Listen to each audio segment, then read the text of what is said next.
تخيل نفسك واقف في اجتماع أو قاعد مع صحابك بتتكلم بس محدش فعلا مركز معاك. العيون سرحانة والردود بايخة، وفجأة حد تاني يبدأ يتكلم، تلاقي الكل سكت وواقف يسمعه باهتمام.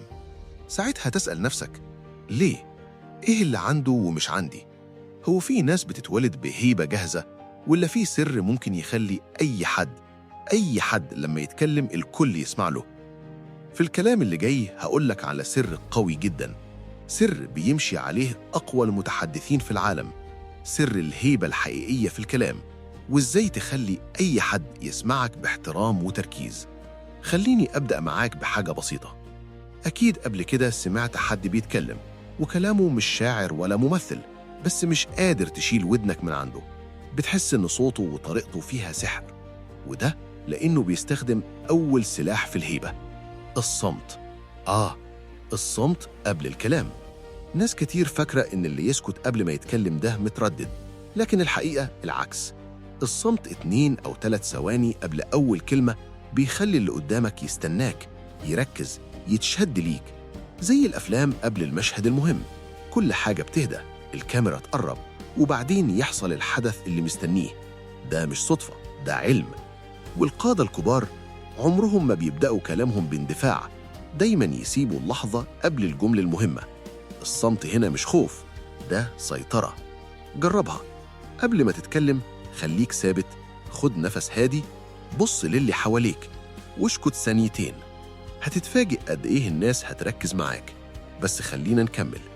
الهيبة مش صمت بس، في سلاح تاني مهم جداً: الحلقات المفتوحة أو جمل الفضول. عقل الإنسان بيكره الحاجة اللي مش كاملة. لو قلت لحد في غلطة واحدة 90% من الناس بيقعوا فيها وبتخليهم ضعاف في الكلام وبس، هتلاقي اللي بيسمعك عايز يعرف إيه الغلطة، أنا بعملها، أتفاداها إزاي.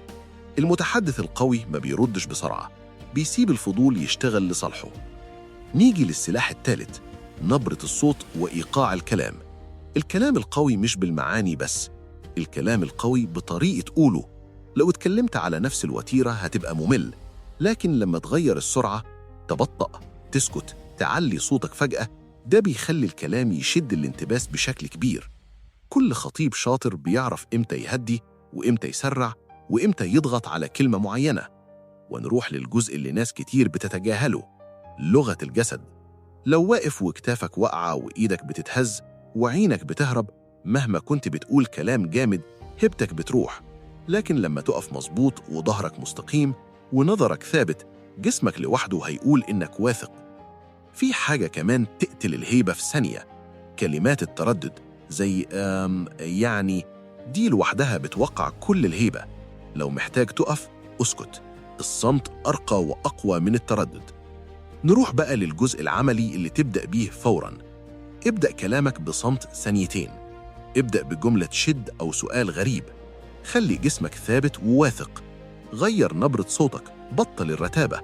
استخدم توقفات قصيرة بعد كل نقطة مهمة. شيل أي كلمات حشو أو تردد. هتلاقي الناس بقت تسمعك بشكل مختلف. هتحس إنك ماسك الموقف من غير ما تزعق،